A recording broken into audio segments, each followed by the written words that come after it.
When you go to export your particular file, let's say it's a DWF, DWFX or PDF, using the export options here, if I click here and export to a DWF, for example, the dialog box appears. Now I'm not going to export this time, but as you can see, I've got the option there to open the file in the viewer when done.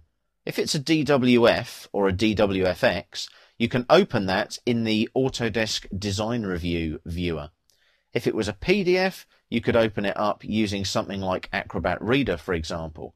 Now, I didn't tick that box when I created my exported files, so I'm just going to cancel that there. And what I'm going to do, if I do an Alt-Tab and go to my folder here, like so, there's my files there. So I've got a DWF, you'll see there, there's my PDF there, and there's my DWFX. So let's try the DWF first. If I just highlight it like that and double click on it, it will open up in Autodesk Design Review.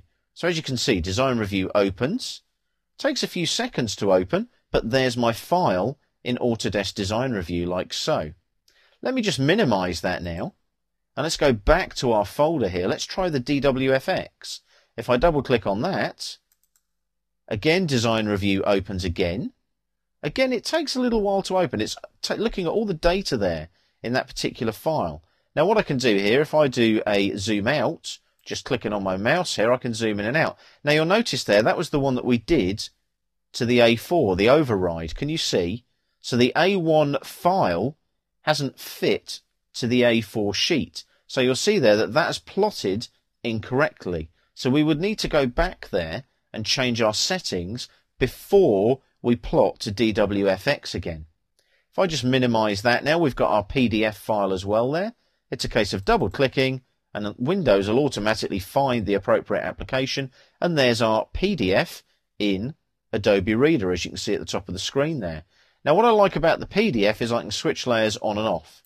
So there's my gradient grass, for example. Switch it off and on. There's the water. Switch it off and on.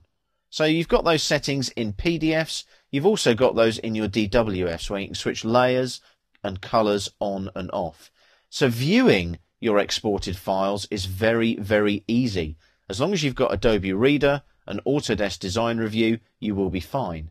If you haven't got Design Review and the silent installation didn't kick in when you installed AutoCAD 2010, what you can do is go to the Autodesk website.